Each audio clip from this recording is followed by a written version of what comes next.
Hello listeners, Jordan here. I just want to let you know that you can listen to Nighttime early and ad-free on Amazon Music. Include it with Prime.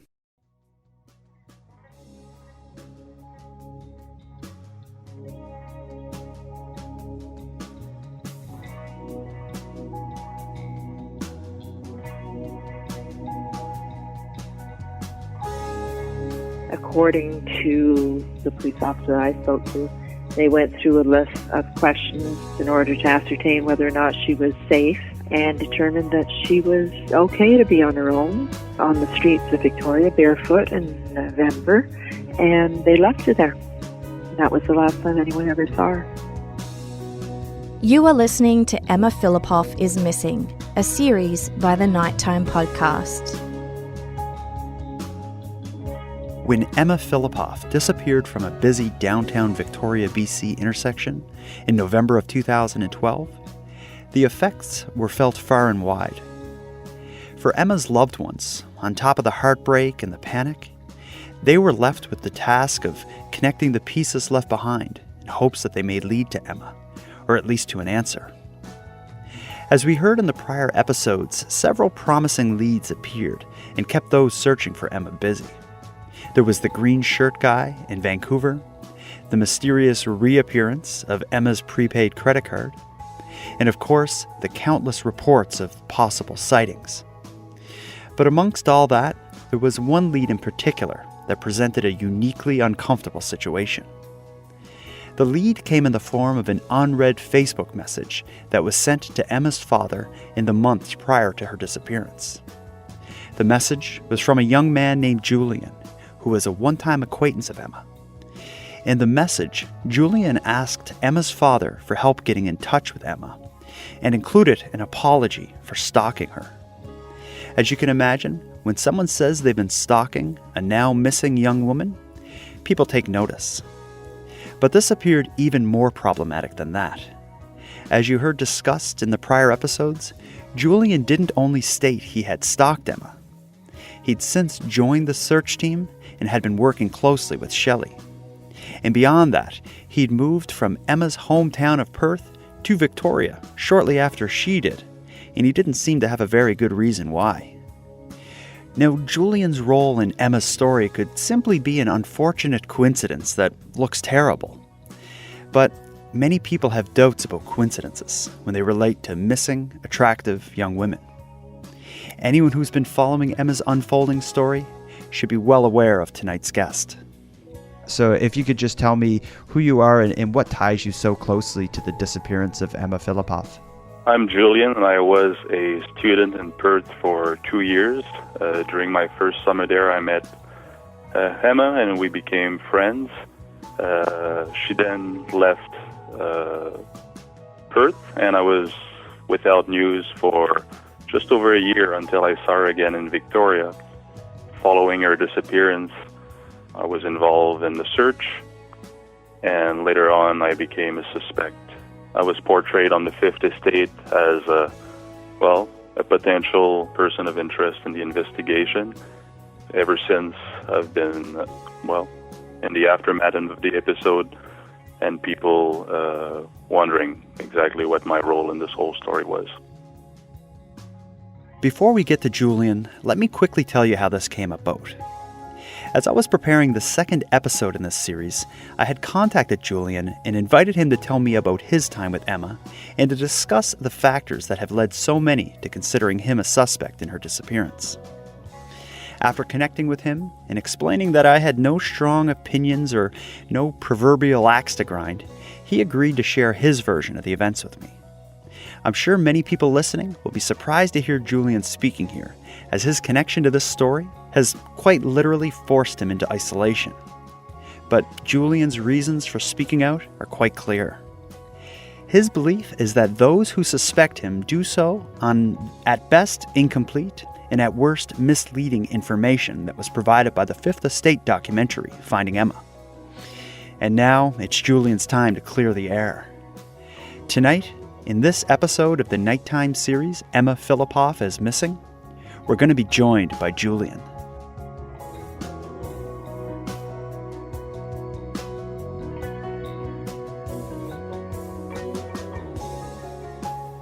first thing I'd like to ask, Julien, if you could tell me about how and when you first met Emma. I first met Emma in July of 2011 in Perth, Ontario. There was a music festival going on that weekend. I saw her right away when I entered the site. She was in the booth of a photographer. For some reason, even from a distance, she caught my eye, so I walked into the booth, and I wouldn't say that I pretended to be interested by the photographer's work, because it was actually very good work and quite interesting, but I mostly went in to see who this person was.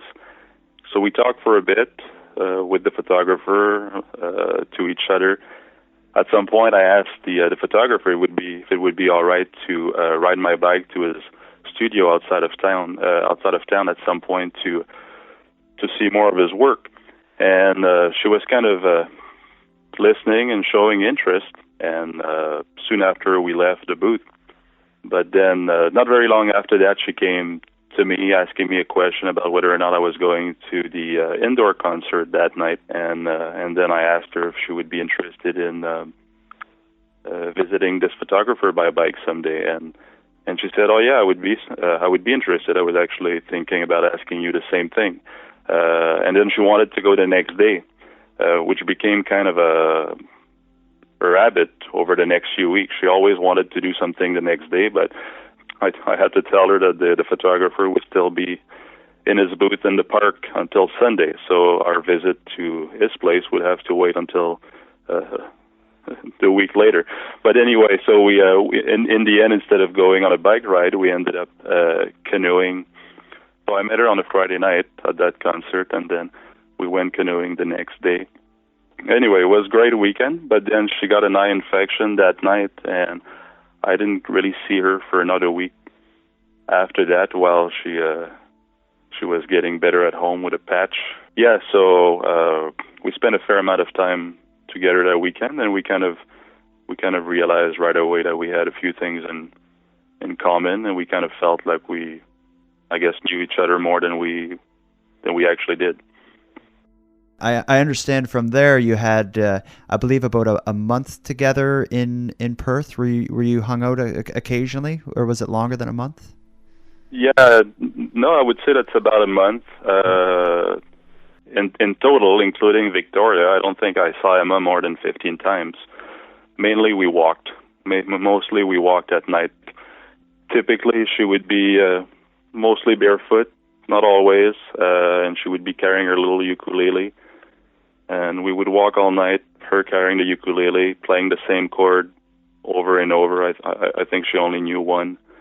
And chatting about different things, about her trips, about her little bit of time in China, having lived in Nova Scotia for a while her sister was studying there. Yeah, so she would tell me different stories like that, but she was never asking personal questions. She just liked to be around people for who they are, not without spending much time trying to learn their history. She, for some reason, she either didn't want to or didn't have the ability, if I can say, to plan a week or two ahead of time. I don't know what it was, but it certainly was interesting to always wanting to do something the next day, which was kind of nice for me because, I was more than happy to do something the next day, but at the same time, it was kind of an interesting way. I never met anybody like that. Now, there's been lots of talk and speculation about how your relationship with Emma ended back in Perth. Can you talk me through how things were resolved between you both, again in Perth? Yeah,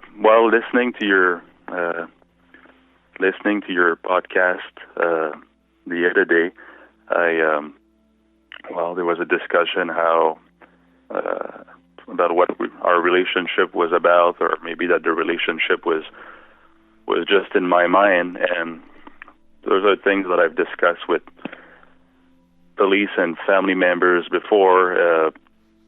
There was no relationship beyond friendship. I mean, I never really liked being called an acquaintance because I think that there was more to us than that, even though I'm not even quite sure what the actual definition of an acquaintance is, but I think it would be fair to call us friends. I never really knew what Emma was thinking of me, so we certainly were not in any kind of relationship, but she took me to her home, she took me to her mother's home outside of Perth. I met her brother, I met her younger brother, we went for hikes in the woods, and we brought our dog. I think calling us friends is only fair.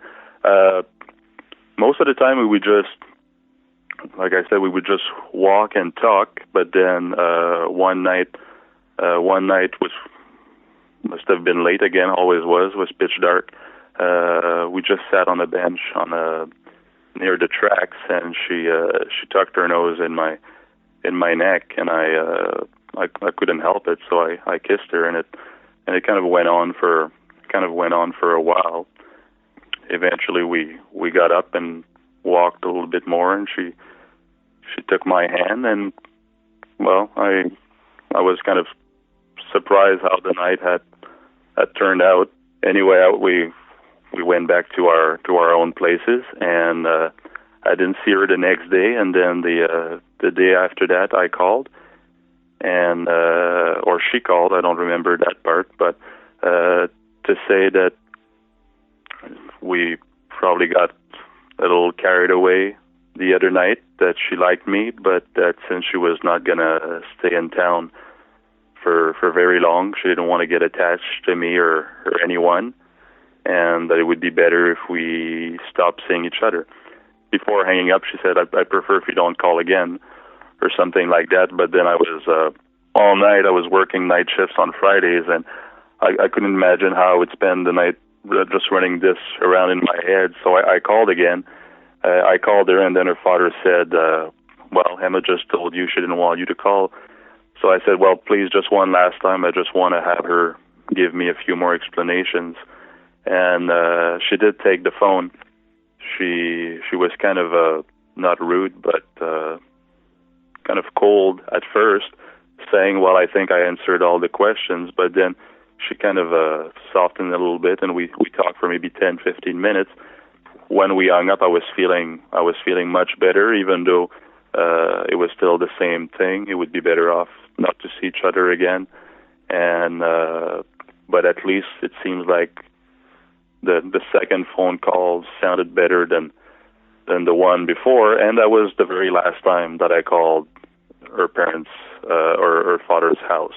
I thought that was the last time that I was talking to her, but then the next morning, the phone rang, and that's Emma who says, I don't like how I dealt with things last night. Would you mind if I stopped by your place? So she did stop by at the house where I was staying, and we talked on the porch for maybe half an hour.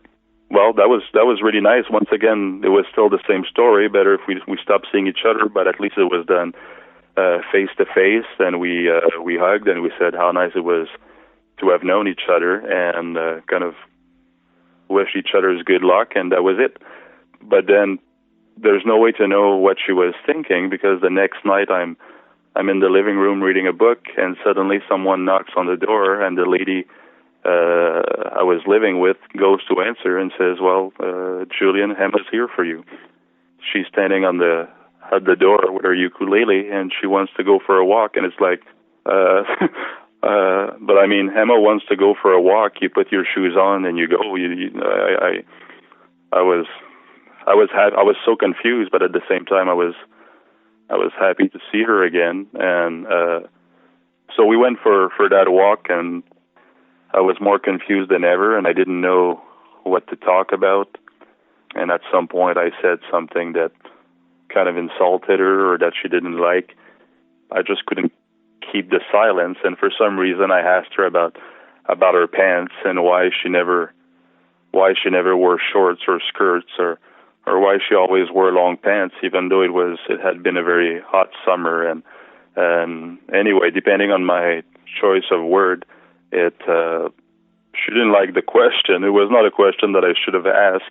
There must have been a reason why she was always wearing the same clothes. She was not your average woman who's wearing something different every day, and well, basically she felt more comfortable the way she dressed, and that was none of my business. But for some reason, I asked the question, and she was not impressed. So she became really, really cold after that, and we walked a little bit more. But then she said, "I'd rather finish my walk alone if you don't mind."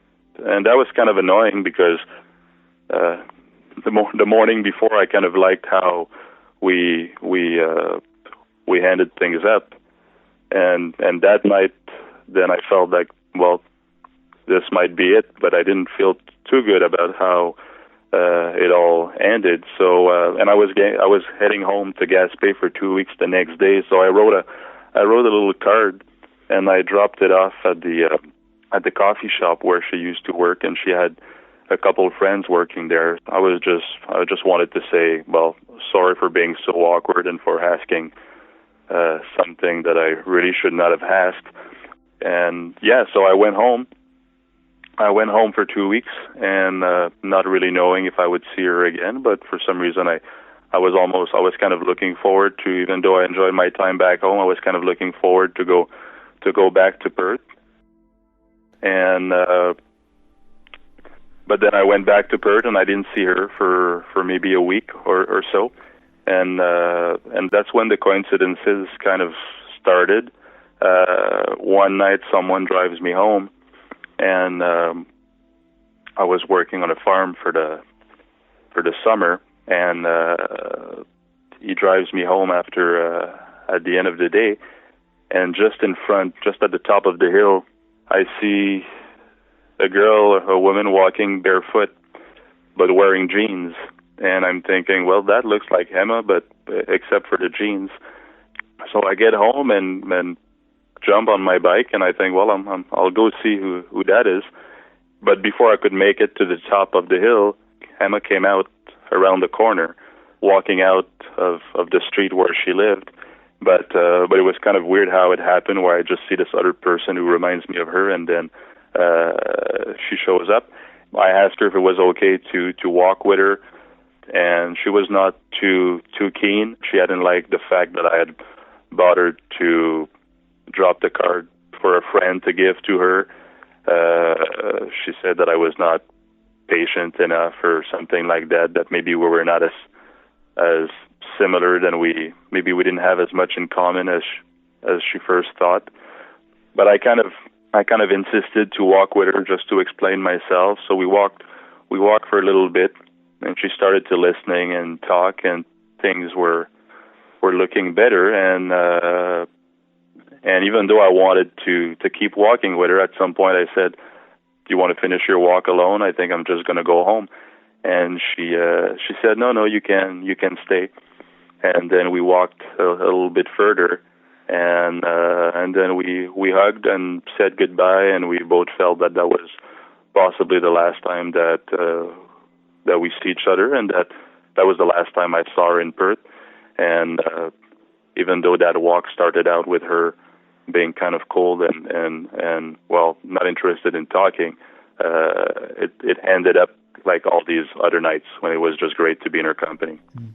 And from there, do you know, like, how long was it after that to the point that she moved from Perth, or do you remember hearing about her moving? No, I never heard. Since we didn't have cell phones, we could not text.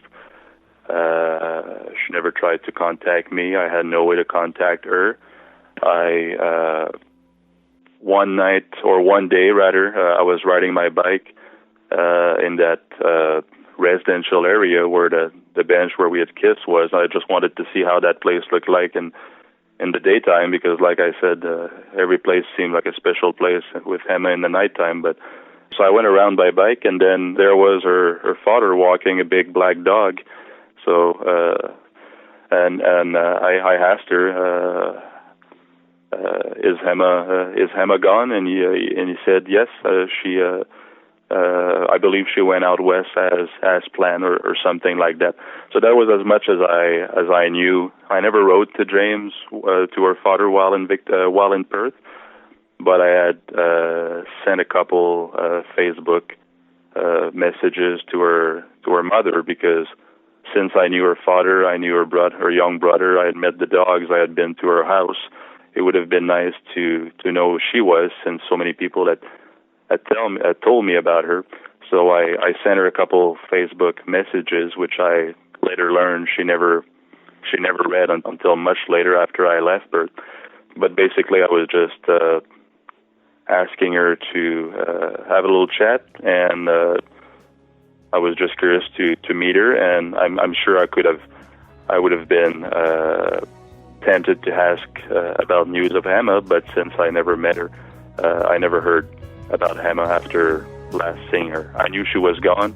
I didn't know when she was gone, or where. And the next time I heard from her was when I saw her in Victoria.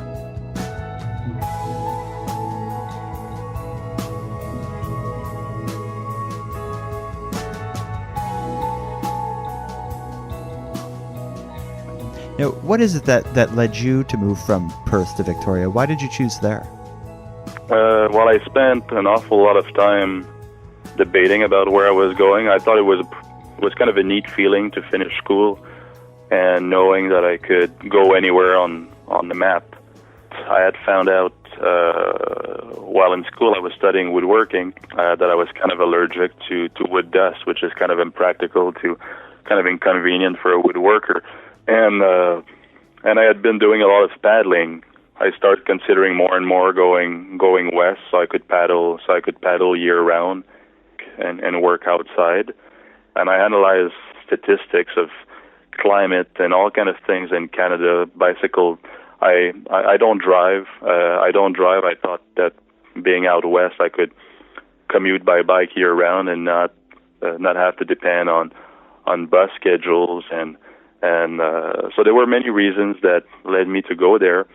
But I was mostly thinking about Vancouver Island. But my plan was to go somewhere like Bamfield. I had heard, or some remote corner of the island. I had heard that half of the town of Bamfield had no car at all, and that was very appealing to me. But it took me so long to decide on where to go, and I was kind of in no rush to leave Perth, but I knew that I would leave by late summer, early fall, and then to go to a place like Bamfield, which is in the middle of nowhere on the coast, might be a bit risky to find work. So I started considering Victoria, where I could at least find a job there for the winter, and then hopefully move on in the spring. And I was still debating about where to go. It could have been Victoria, it could have been Nanaimo, it could have been Campbell River. I didn't know much about these towns at all, but I was kind of all considering all the options.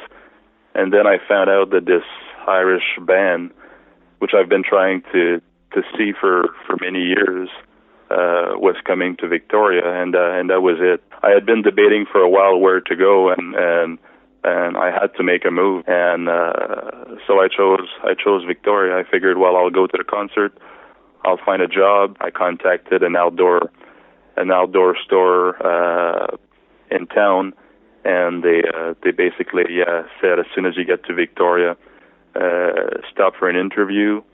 And then the lady who owned the farm where I was working in Perth had a friend who lived in Victoria. He was a doctor in Victoria, and he had been renting rooms apparently in the past.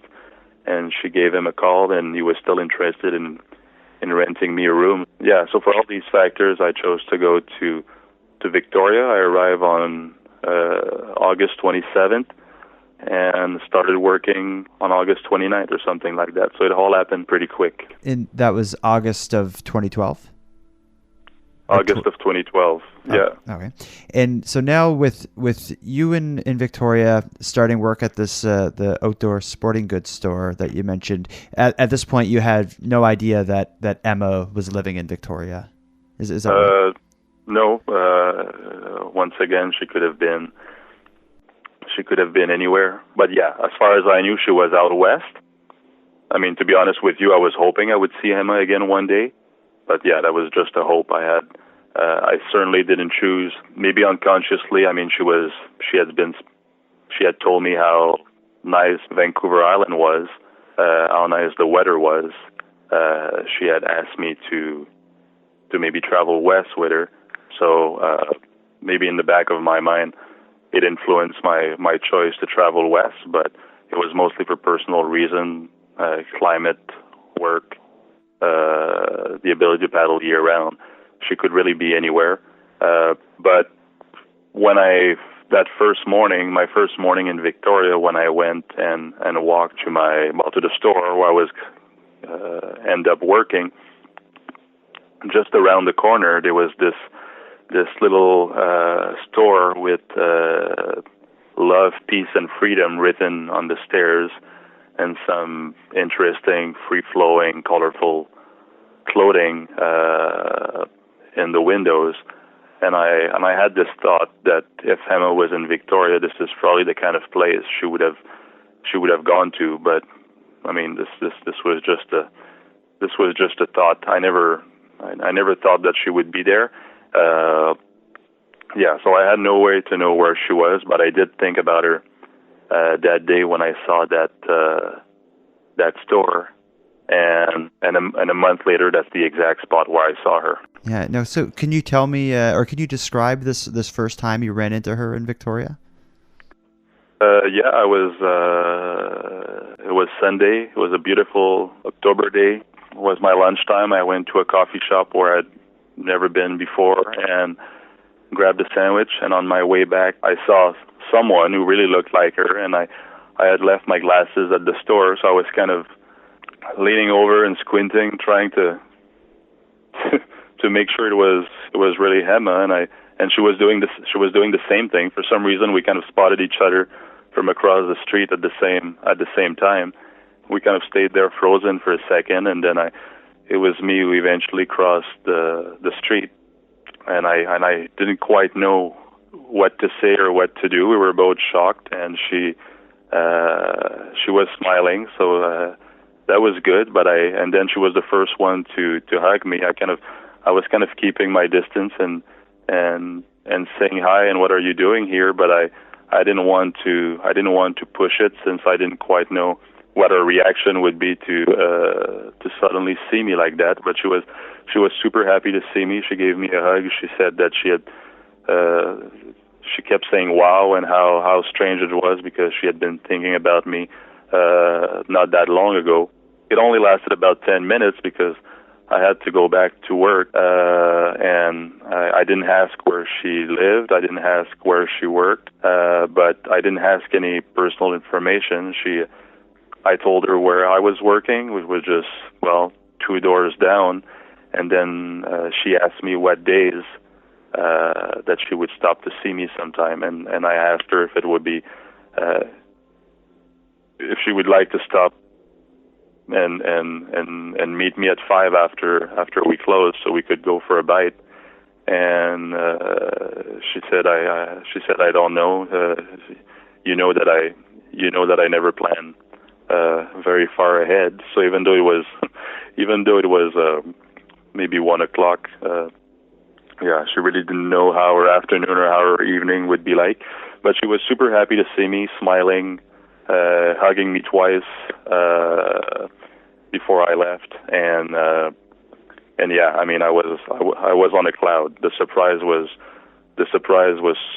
so big, and she looked just the same as she did in Victoria, back in Perth. It was a beautiful sunny day. I've told the police, I've told Shelley, I've told everyone, those were the 10 best minutes of my life. And even though everything after that became very dark and sad and shocking and a nightmare, I wouldn't trade those 10 minutes for anything. It was great. I was on the cloud for about a week after that. Now, when you met there, you spoke for a few minutes outside near your work.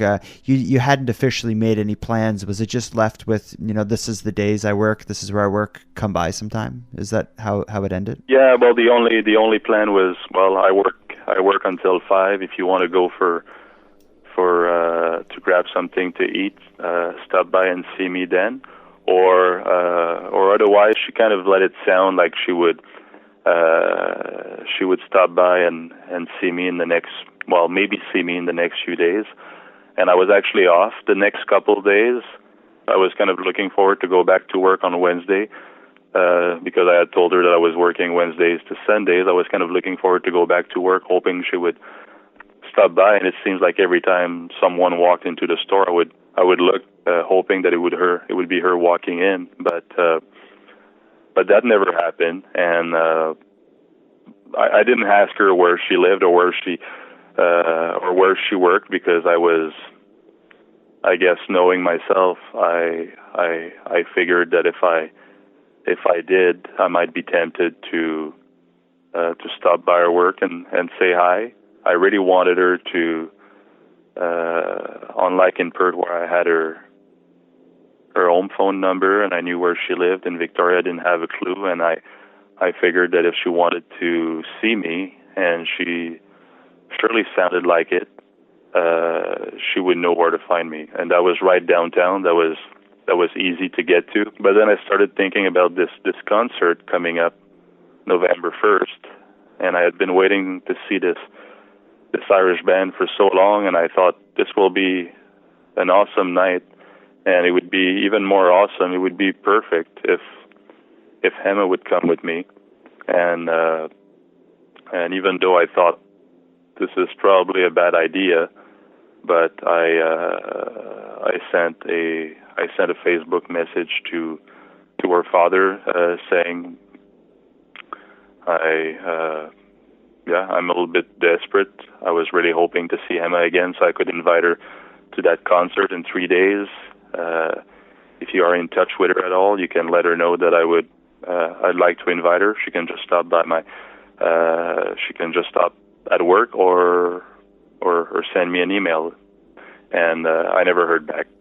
And we'll come back to this letter, because when he does find it, it's at an inconvenient time, and this letter has led to a lot of the speculation that's cast on you. So we'll come back to that. So now, after you saw Emma outside or near your work, you wanted to invite her to the concert, never had the chance to do it in person, so you sent the Facebook message to her father, which ended up in his other folder until much later into this story. So now, after not hearing back from Emma after that first encounter, and you probably expecting she was either not interested in reuniting with you or something had changed, can you now tell me about the second time you ran into her and when that happened? Yeah, it was, I don't know the exact date, but it was not very long after the concert was supposed to be November 1st. And a few days later, I'm walking out or I'm at the library, rather. Suddenly, I see this person walk by, just by kind of the corner of my eye, and it kind of looks like Emma.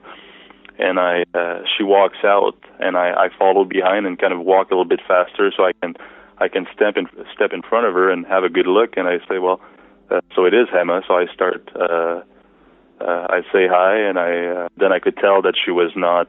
Emma that night was very sad, very dark, or maybe not sad, but looked tired, and that's what she said. I'm very tired. I'm going home. She didn't want. I said, did you recognize me in there? She said, yeah, you look familiar, which is kind of weird considering that she recognized me the last time from across the street, and now she's a few feet away, and it's like, you look familiar. Anyway, it was not fun. It only lasted maybe 2 minutes. I said the same thing. If you need help with anything, or if you want to see me, you remember where I work. So I left, and she left behind the library. I later found out that she had been staying at Sandy Merriman at the shelter at different times, and that's where, well, the shelter is somewhere out there behind the library.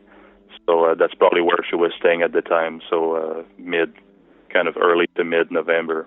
I never, weirdly enough, even though I went to that library often before and after. I mean, every town I traveled to, the library is a place I often go. And even though I saw her that night there, I never thought of making a point of going back to the next few days because, well, I think Emma was had her routines. Like she would walk and she would go to the coffee shop when in Perth.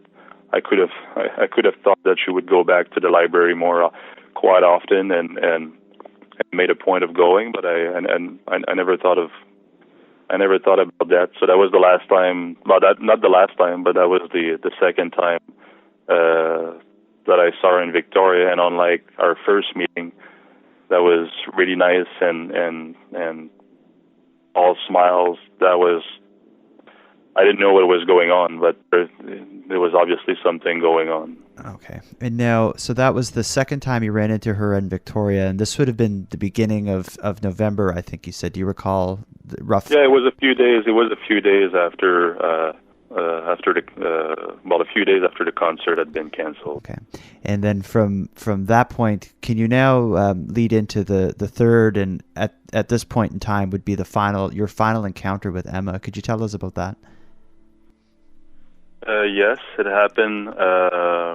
Well, from what we later found out, or for a while I was debating whether it was November 27th or November 28th. Eventually, looking at Facebook pictures where I had been kayaking on the 27th, I had to narrow down that it was the 28th that I took the bus that morning, heading downtown to the government building to bring in my healthcare form, and which I hadn't taken care of yet. And while standing on the bus, even though we were moving at maybe not at high speed, but the bus was moving, heading downtown, and then I saw this person on the sidewalk facing the road, who kind of looked like Emma, even though it didn't quite look like her. But out of curiosity, I got off the bus a few stops earlier and then walked by her. But since she was standing right on the curb, basically facing the street, so the only way to look at her in the face would have been to stand on the road. So I just walked beside and behind her a couple of times, and I couldn't tell, but actually I was more sure that it wasn't her because her hair, I'd never seen her hair like that. It was like a mane. They were very wild, kind of all over the place. Usually her hair were somewhat straight, always long, or all tucked in a hat or something like that. But that time it was like a lion's mane, and she had a big jacket on with somewhat puffy with a fur hood and all kind of bags, plastic bags, shoulder bags in her hands, on her shoulders, and I didn't think it was her, so I walked back to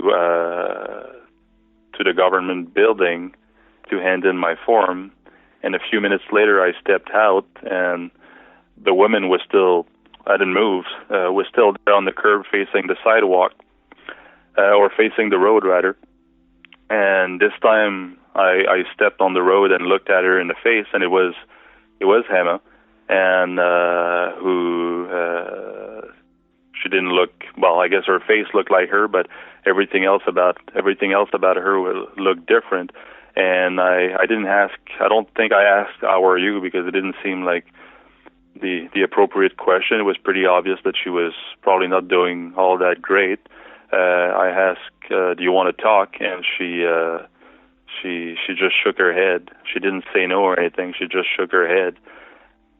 I really didn't have a clue what to do, so I just said what I had said the last time at the library. If you need help with anything, or if you want to talk, you know where to find me. And I walked away, but then I stopped at a bus shelter, maybe 100 meters away, and I just leaned on the bus shelter there for a few minutes, wondering what to do. She didn't look well, but she also looked like someone who might be waiting to catch a ride with someone. So maybe a friend was about to pick her up. I didn't know what to do at all. I considered going back to talk to her again. I thought about staying there to see what her next move would be. I don't think I really thought about calling someone.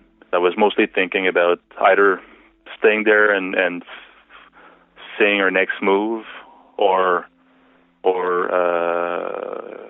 moving away, and that's what I did. I back in Perth and now here in Victoria, I could never tell what she was thinking, and to see her in that state, and to always she would always lead me to have these kind of happy moments and sad moments, and I didn't know, since she hadn't stopped by the store, and now to see her in that state, it was such a contrast to October 7th when I saw her and it was all smile and it was awesome, and I just decided to walk away and kind of I was thinking in my head, literally, I'm done with you. If I next time I see you, I'm not gonna stop. That was I'm not sure if I would have managed to do that, but that was my plan that morning. I thought, I don't think there's anything I can do for you. I mean, I knew, she seemed like the kind of person who would not accept help, and so I thought, I'm walking away. If she shows up at the store wanting to talk, for sure I'm going to talk, but otherwise I'm never going to make any effort. Since it was the third time in 3 months that I was seeing her in Victoria, I figured that I might very well see her again, but I kind of made a commitment with myself that the next time I would just walk by, or I would certainly not get off a bus to go talk to her, that I was basically done with her.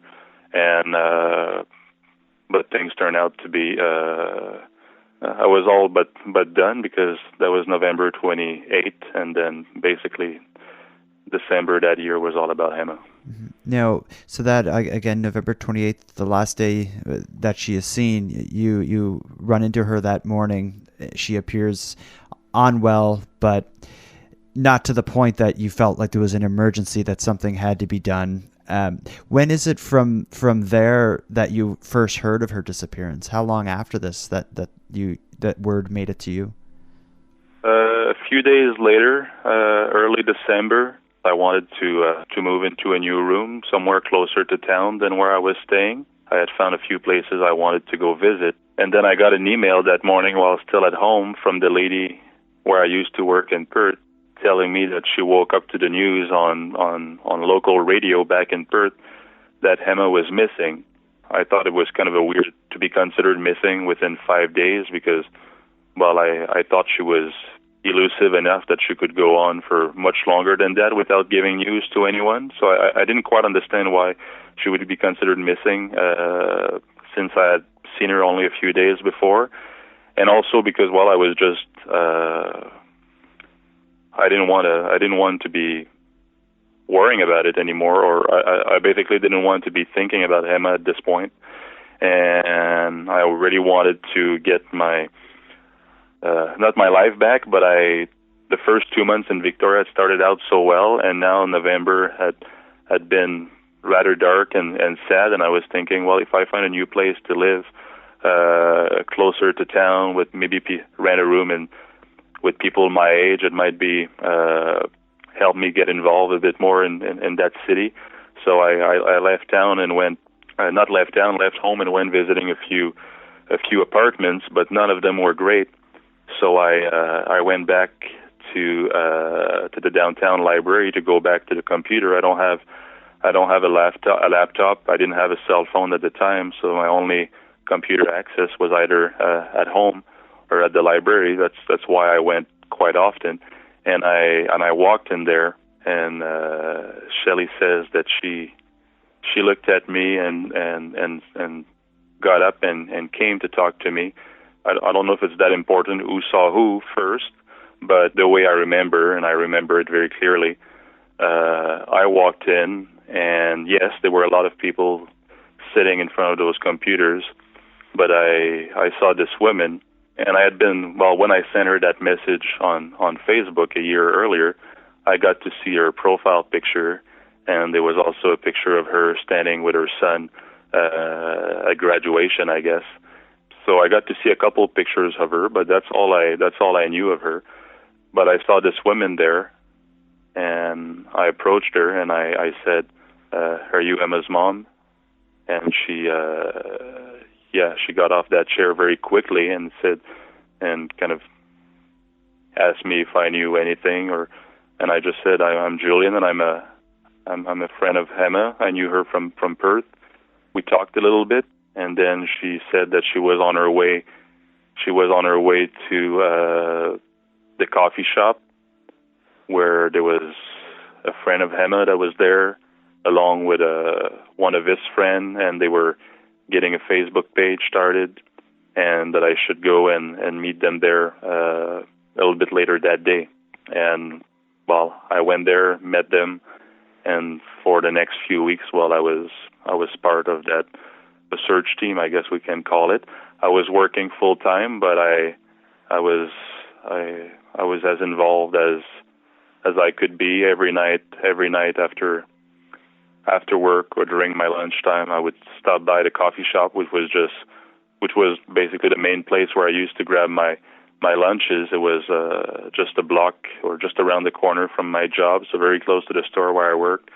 And so I would see there all the time. That ended up being their headquarters for the next month or so. So I would, if I didn't see Shelley, I would pretty much talk to her almost every day for updates and that kind of thing. Soon after that, I don't think I got dropped off the team, but I dropped myself and lost my motivation when they started to have their doubts about me. Now, can you talk about, I understand that you at one point in time were polygraphed by the police and were questioned by the police. Can you talk about how the tide turned to you being considered a person of interest to the point that you were polygraphed? Yeah, well, it started out one day when I walked at the library again, and Shelley just happened to be there. She was finishing sending some emails. Not long after I sat down, she said, "Look at me in the eye, Julien, and tell me that you didn't follow Emma all the way here to Victoria." She said Emma's father just found out about this Facebook message that you sent him, and I swear that I hadn't followed her to Victoria, but and yeah, that was just a hard moment there, because I felt so stupid using the word stalking. I felt not stupid, but I felt hurt, because even though I understood what was going on, I had been quite involved, and to be asked like this, did you follow Emma, and all the things that we've said, or is that all the thing we talked about, was that true, or was that all a lie? And that was just, it was shocking and hurting. And even though it made sense for her to ask me that, I knew what the truth was, and it was still hard to accept. And she, after kind of things settled down a little bit, she asked me if I wanted to go check a few places and ask them about security cameras that had been, if there was any footage that would be available of Emma. Because unlike the police, Shelley said that she had all the time in the world to go through that footage and maybe see something. So I went there, and I did a few hotels and restaurants near the Empress Hotel where Emma was last seen. But that night I wrote to Shelley to say, well, I'm pretty much done. I could not. I was, the energy was gone and the motivation was gone. I said if there's any serious lead and you need someone to look into it, call me. But I was not going to be there day to day anymore. Now, when did the police become involved to the point that you were polygraphed? Yeah, well, a few weeks later, or maybe even a couple of months later. I think it was in February, so it would be like a month later. I got a call. I got a call from Victoria Police, and they asked me if I could stop by the police station for an interview, and I did. And the interview lasted about at least an hour and a half. And we talked about a lot of the things we're talking about now. And obviously he asked me to explain why I had used the word stalking. I don't know exactly why I came up with that word. I mean, everybody who's listening can tell that English is not my mother tongue. It's not my first language. I misuse the word. I never stalked her in any way, and the only reason why I use the word is that I'm not. I guess the word crush is maybe not quite appropriate, but I don't usually make that kind of effort to keep in touch with anyone, and I just found that I called a few times too many, even though she would tell me that it was no problem, but that her father was okay with it. I would call, and then she would be gone for coffee, or she was having a nap, or she would be in the shower, and her father would say, "Well, call again in 10 minutes," and that's what I would do. I just felt like I called too many times, more often than I was comfortable with, and then bringing that letter or that card to her friend at the coffee shop, even though it's very, there's nothing wrong with that. Thinking about it afterward, I was not very comfortable with it. I wish I had let her come to me more. So anyway, I used the word stalking, and when I explained what I just said to the police, they said, "Well, we have our definition of stalking, and you have yours. They don't have anything to do with each other. What you're describing here is not stalking by any stretch." And we had a good conversation. All of it was filmed. For a while, the guy who had interviewed me left to discuss it, I guess, with someone else. And he finally came back and said, "You are free to go." So I left, and that was pretty much the end of it for a while. That was in February 2013. By the time fall of November 13 came around,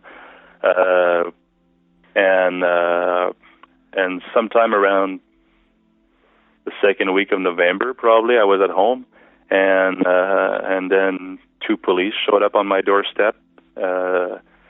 They introduced themselves as being our CMP officers, and they said, well, the case had been passed over from Vic Police to the RCMP, and they wanted me to do a polygraph, a lie detector. That it would be a very good way to clear my name and finally be left alone if I accepted to do it, but that I didn't have to.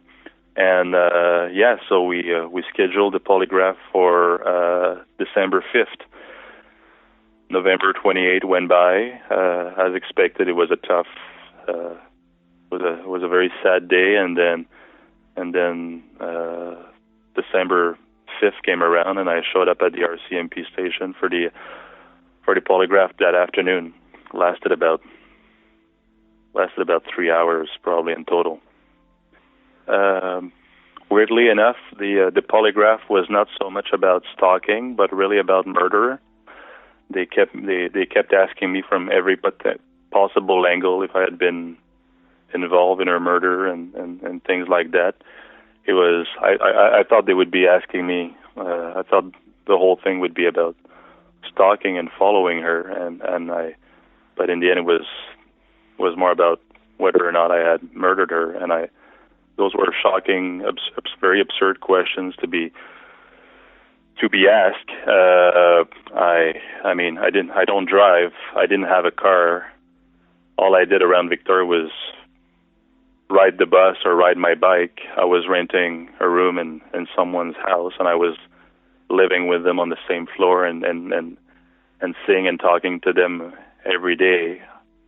I didn't have any friends, or not, except for co-workers in Victoria at the time. So there was no way. It just seemed so absurd that I could have pulled something like that. There was no way I could set something up like that. And the questions were just having murdered her. And when I left, I asked the officer, I said, "Are you going to leave me alone from now on, or there's a chance that you will contact me again?"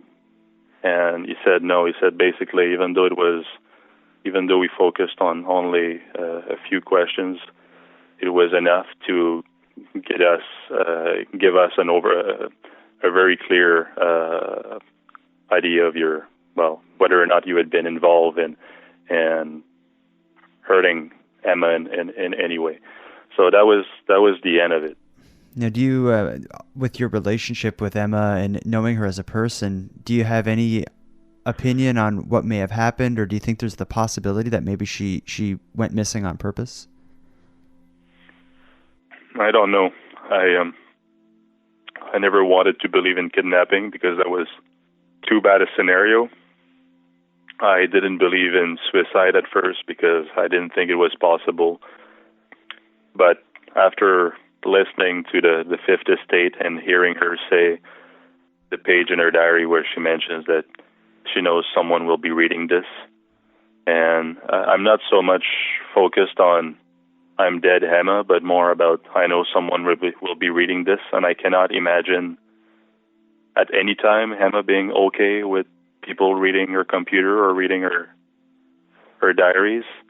To me, that made me think that she was planning on committing suicide, because I can't imagine her being in a world where people would know that kind of stuff, unless she had planned on disappearing very far. Yeah, I really don't know. There's no good scenario. If she's dead, I'm sad that I'll never see her again, and if she's still alive, I just hope that she's in a good enough place. Now, for anyone listening to this that had been unaware that you had seen her the morning of the 28th, the last day she was seen, people are going to ask what your activity was during that day and that night. Do you recall what you did that night or where you were? All I know is that I was somewhere, probably on the bike, somewhere on the bus, or somewhere at home. But I could never say for sure where I was that night. I was probably home because I was working the next day. But I think the facts are clear enough that I was not involved, except that I saw her that last day, and instead of standing there to find out what wrong was going on, I walked away, and I didn't help. I walked away.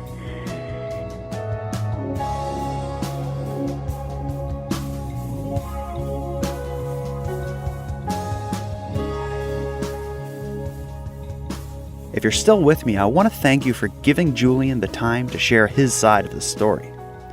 If you are like me and went into this after watching his portrayal on CBC's Finding Emma documentary, you probably have some pretty strong feelings about Julien before we started.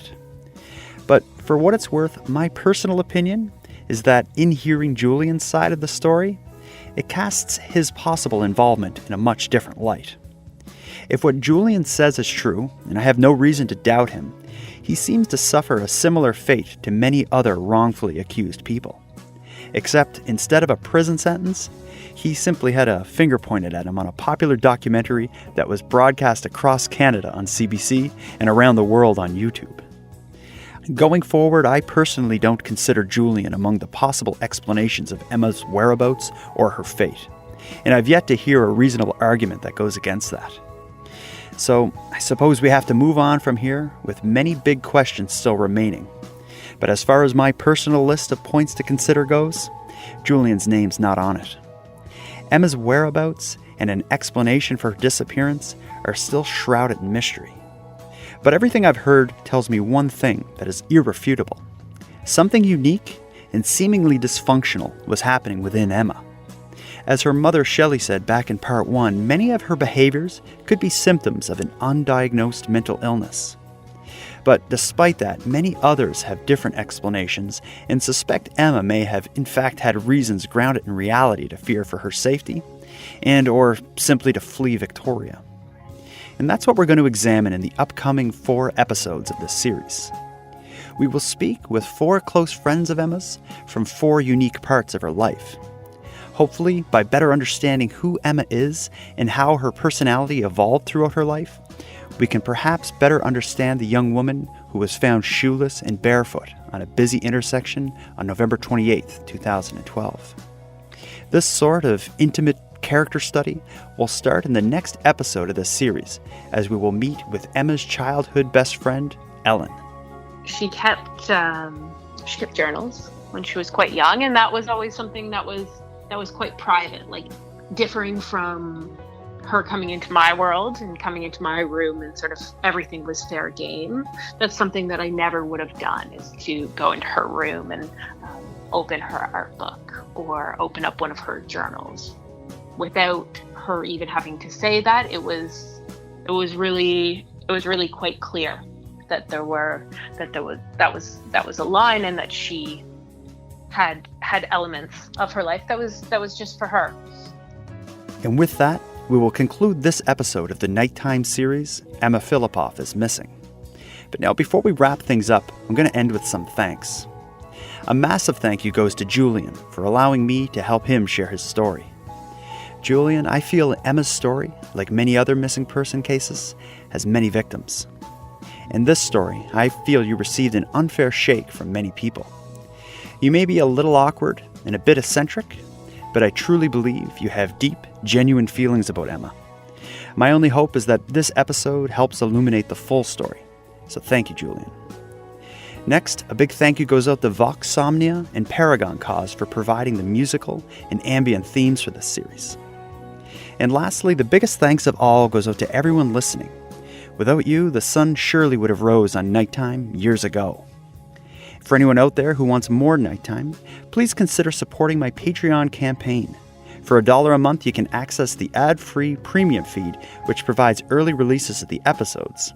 And then, for only a couple dollars more, you can access the Nightcap After Show, in which I and the guests climb even further down the rabbit holes than what you'll hear in the main episodes.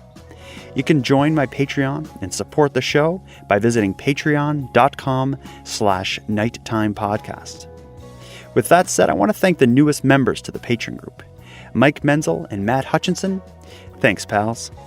And for anyone else who'd like to support the show but can't help me financially, you can give me a big hand by telling your friends about me and leaving a positive review on Apple Podcasts or whichever equivalent you use. If anyone listening wants to stay up to date with my activities on and off the show, follow me on Facebook, Twitter, or Instagram. I use the handle @NighttimePod. If you have any story ideas or want to give feedback on the show, I'd love to hear from you at nighttimepodcast@gmail.com. Now, until next time, take care of each other, hug your loved ones tight, and contact me on social media and give me your theory on Emma Fillipoff's disappearance. The Nighttime Podcast is written, hosted, and produced by Jordan Bonaparte. Copyright Jordan Bonaparte. Somebody somewhere knows something. She didn't just disappear. She couldn't just vanish. Somebody has to know something, Jordan. Somebody has to know something.